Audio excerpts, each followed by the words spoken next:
We had a lot of interesting critiques and comments in a felt long for such a fast 4K finish where we're like, oh, they started too early. Oh, now it's going too slow. And then suddenly we thought Pauline was going to be in yellow. Yeah. And Kim LaCourte, who won Liège-Bastogne-Liège this year, was coming up on Pauline in those closing meters. And so Marianne had to sprint around Kim in order to secure her team got yellow and not Kim. But let's watch out for Kim this tour. I mean, we've already chatted about her being on the show, and she's an incredible rider.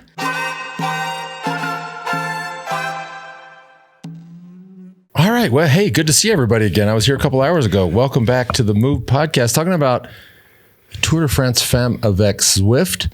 Of course, I'm joined by Mari Holden. Hi, Mari. Put that bad boy in front of you. There we go. Right, you can hear me. Yeah, we have to hear you. Alison Tetrick. Nice A couple goats up here at the desk with me.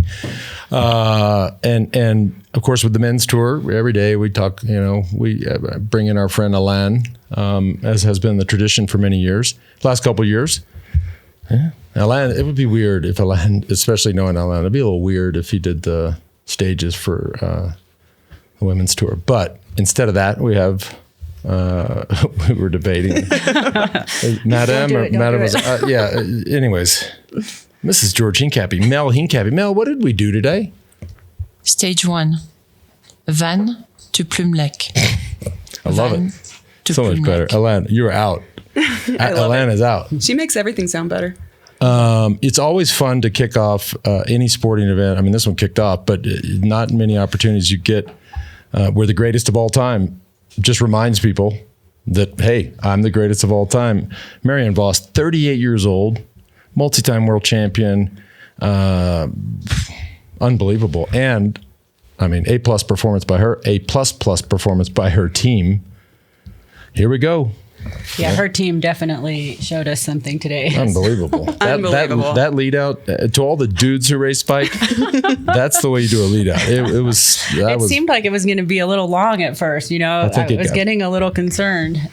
Oh, man. It's just proving, again, that Vos is boss. And, Lance, this is our 4th year covering the Tour de France Femmes avec Zwift. And it's kind of like right where we started. We were here 4 years ago on stage 1. And remember, I was crying because Vos took the yellow jersey. No tears today. No, because now I'm just super stoked for everything. But it's just showing that she still is that legend. Amazing. But we wouldn't also be here without Zwift. That's right. So we need to give a big shout out to Zwift, not only as a sponsor of our show, but the title sponsor of the Tour de France Femmes avec Zwift. And unlike Lance, I can be an indoor kitty. So, of course, Oh my God. I love using Zwift, and I'm a huge fan of how they're always pushing the sport forward and investing in women's cycling. All the WTF, hashtag watch the femme.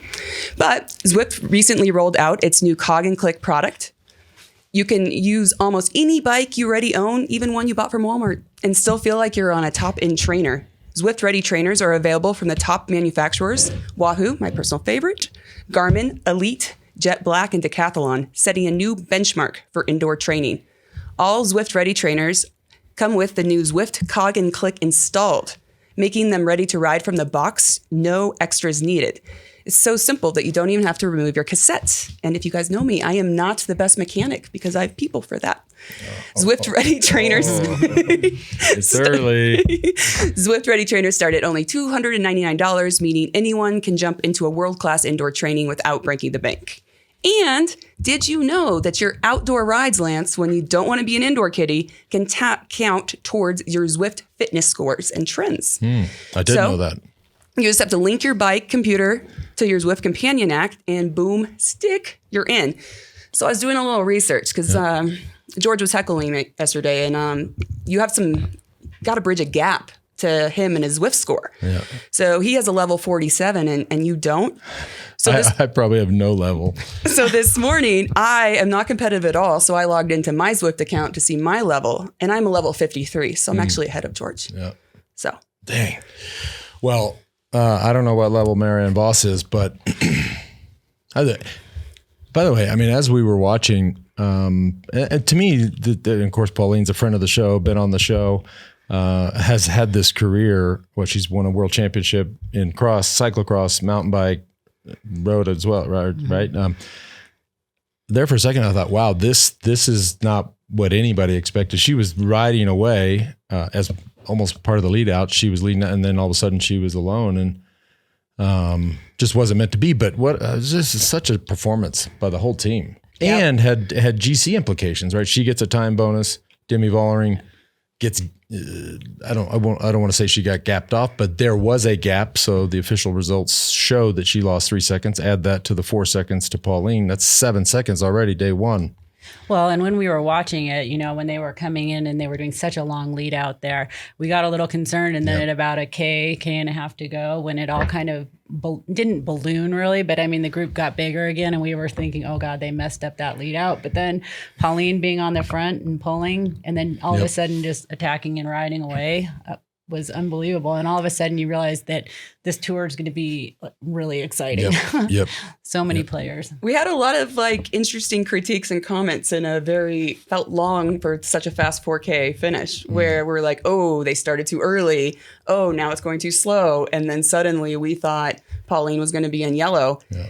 And Kim Lacourt, who won Liège-Bastogne-Liège this year, was coming up on Pauline in those closing meters. And so Marianne had to sprint around Kim in order to secure her team got yellow and not Kim. But let's watch out for Kim this tour. I mean, we've already chatted about her being on the show, and she's an incredible rider. Yep. I mean, these with the dynamic, and y'all know this, but the dynamic with the lead out is the team is trying to budget how many kilometers or miles before the finish. They had 5 riders lined up. So you're saying, okay, you're good for, you feel like you'll get to halfway through the climb, and then, but if somebody falters, then you miss a person. It kind of, nonetheless, the lead out was exceptional, but it's almost like when we got there, that's why it sort of eased up and ballooned up, and Pauline was stuck on the front, but one more rider, and that, nonetheless, for them, they got first and third. It worked out. But the thing is you looked at that kind of ballooning a little bit, and we were talking about it, but at the same time, behind the chaos was pretty unbelievable still, even though it looked like it was starting to, maybe they were losing a little bit of control there. Behind them in the race, I mean, when you have Lotte Kopecky down in 40th place, and you have these riders who you expect to be up in the front, back in the chaos, it had to still be going pretty legit hard at that point, you know? I mean, Lotte Kopecky loses a minute 4. Insane. Right? I mean, and just to frame it up too, because I don't know if we touched on it, tough finish, right? 1.7 kilometers at 6.2%. I mean, that's so this isn't a traditional lead out for a sprint or a classic sprint finish. That's a tough climb. Well, we had talked about it in the preview show that I definitely said this was not a sprint finish, and it was definitely a punchier finish. But I had a couple fun facts about this climb they finished on. What would a day in the move for the Tour de France Femmes Avec Zwift be without you and all your facts and factoids? Well, fun fact, 1985, on this climb, the first yellow jersey was awarded to Bernard Hinault.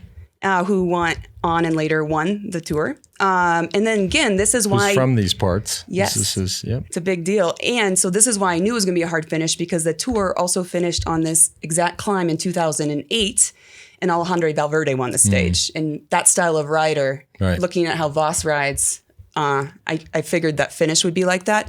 Also, I did learn that Kasia Niewiadoma won on this climb to win U23 European Championships in 2016. And she finished 4th today. There for a sec, Chloe Dygert was we were talking about it while we were watching. I mean, great finish for her. Was in good. These are hard finishes. Let me just back up and say that you can take some stuff from a finish like this. You look at Demi Vollering losing a few seconds. Ideal? No. Knowing the type of rider she is, she looks at this finish and is like, oh my God, can we just go ride the Col de Madeleine? Like, we just put everybody on the limit and the last person standing wins. These finishes are hard. They're just, I always just hated to look at the profile. Yeah, this was a tough one. And I mean, I think that, I was thinking maybe Well, you were right. I had thought that there was a chance that it was. That is the first. I really thought there was going to be that's a big moment on this show. That's a big moment for the sprint. And Wiebes was up there, and so was Balsamo towards the end. But Wiebes, I think she ended up like 16th or something. So showing that sprinters can still get up there, but she didn't have the punch left at the finish. But I think maybe if if Visma hadn't done such a huge lead out for 5K, the sprint could have been totally different. Like if they had decided to take it up a little later, I think the finish might have been somewhat different.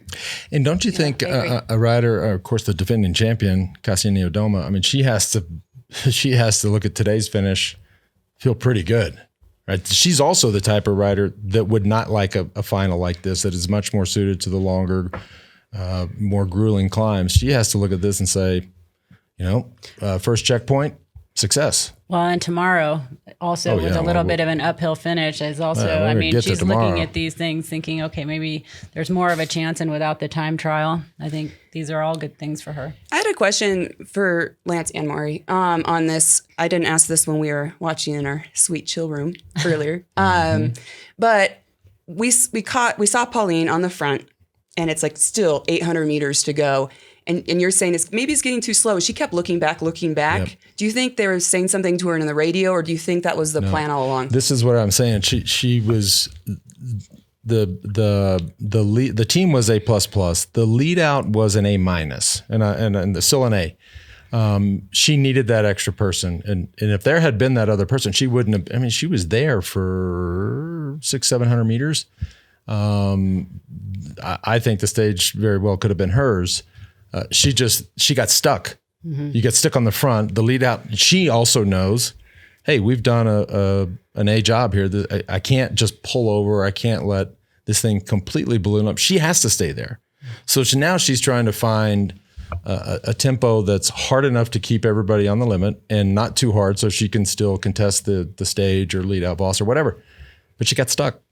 Yeah. And I mean, the interesting part about her is that I think it kind of sent a warning, out to the rest of to everybody else that, hey, I'm here. And I got the warning. Yeah. I mean, the way she rode away and the way she looked on her bike and that part and the style of rider she is, it's putting her stamp on, hey, I'm here to go for the win. There was definitely some alarm bells going off. I did not notice the nail polish color, but the hair tie that Pauline had, yellow. It might have been Wiebes's problem. Maybe she didn't have the yellow. She had light blue nails. Oh. European champion. And when the lead out was going, when they were giving it full stick and the group was down to 30, Pauline's face, I said, whoa, she is chilling. Yeah. She looked comfortable. I mean, you sit at this desk and you watch the race, you kind of get in the business of just, it's weird, but you just kind of watch people's faces. She looked really comfortable. Mm-hmm. Of course, as well, Marlon Reusser came in with food poisoning, came in sick, had a crash, and on stage one, abandoned the race, which is a huge blow for the team, for the event, for her. That's too bad. Food poisoning is... everybody listening has had food poisoning. It's one of these 1 or 2 day things, hopefully. Like you just say, let me get through these first couple stages and then make a run at the end. I mean, exactly. That's what we all hoped for her would be, that, she could get through the first couple of stages and recover and then at least help her team maybe go first stage wins or something. But you could tell when she, after that crash and she was getting back on her bike, that it was done, or I could tell. You still had faith that she was going to do it, but I looked at her. It was just. But Movistar was a huge loser today in the bad luck department, with Reusser pulling out, and Lippert was involved in that crash too. And I remember I had the similar. I started the Tour Down Under with food poisoning, and Marlon said that I may look good, but I'm not. And I remember showing up at the breakfast buffet, and I'm all veiny because I've been puking and doing all the things for 24 hours. So you look super fit, and then the race starts. You're just like, whoa. Well, it's terrible. And it's terrible mentally. You're just empty, and there's nothing you can, it's hard to. She's had such bad luck the last couple of years. I mean, it's a shame. Yeah. Also, we should note, because we get a lot of questions about our Olympic champion, Kristen Faulkner, is in the race.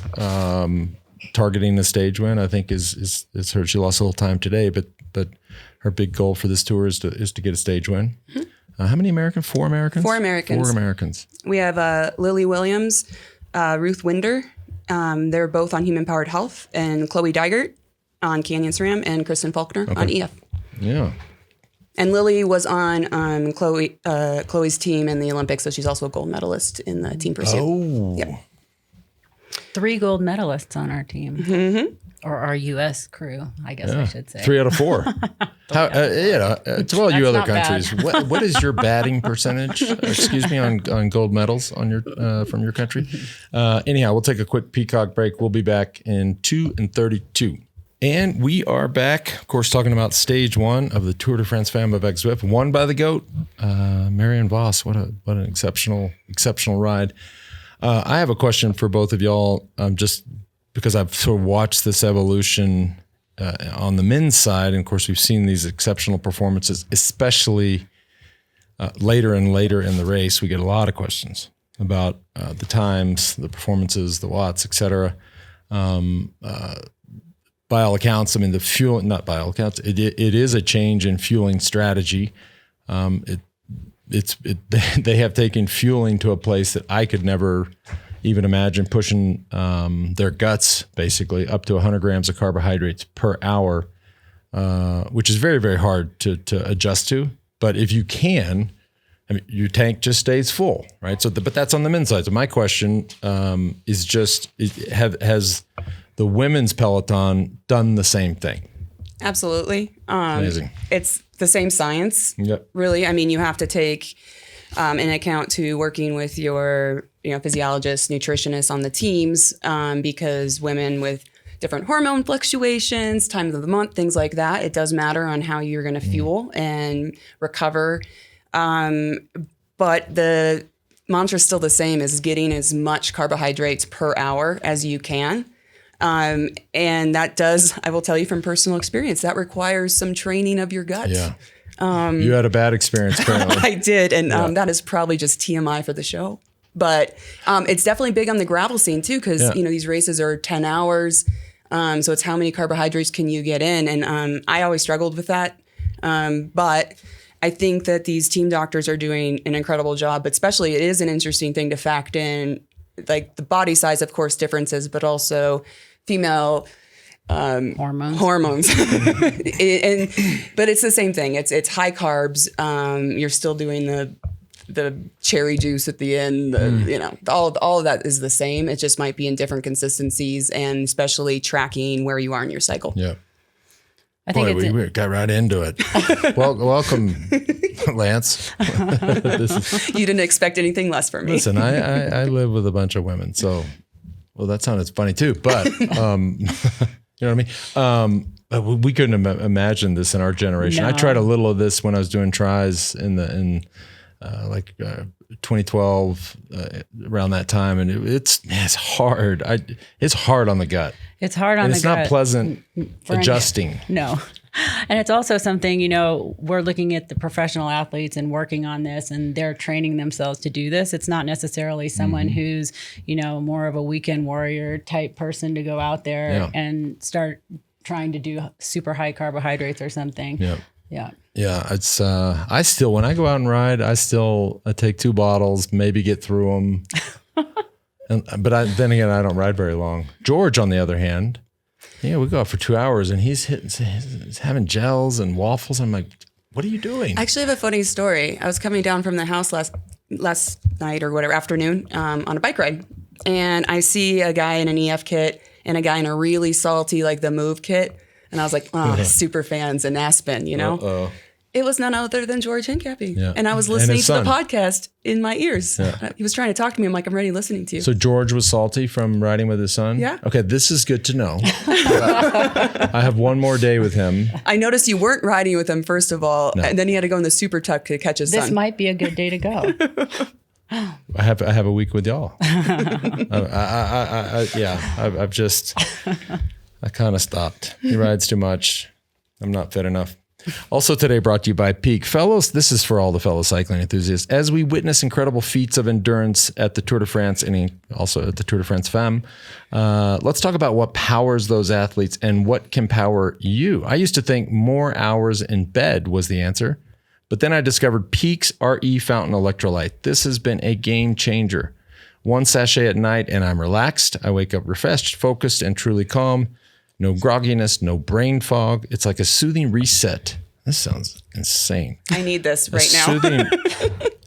She's walked off the set. A soothing reset for your nervous system while you sleep. What makes it special? It's crafted with Peak's proprietary triple biomaxed magnesium. 3 incredibly bioavailable forms that calm and support your brain. And here's a key for us athletes. This is by far the cleanest electrolyte out there. Within days, I felt more balanced, clear, and my energy felt calmer. Head on over to Peak. Now, let me spell this for you. It's not the way you think it's spelled. It's PIQUE Life, peaklife.com/TheMove. And check it out for yourself. That's peaklife.com/TheMove. Wonder if it helps with jet lag. Are you jet lagged? She just flew in. You told us that you were in France. I need that. I'll be trying it.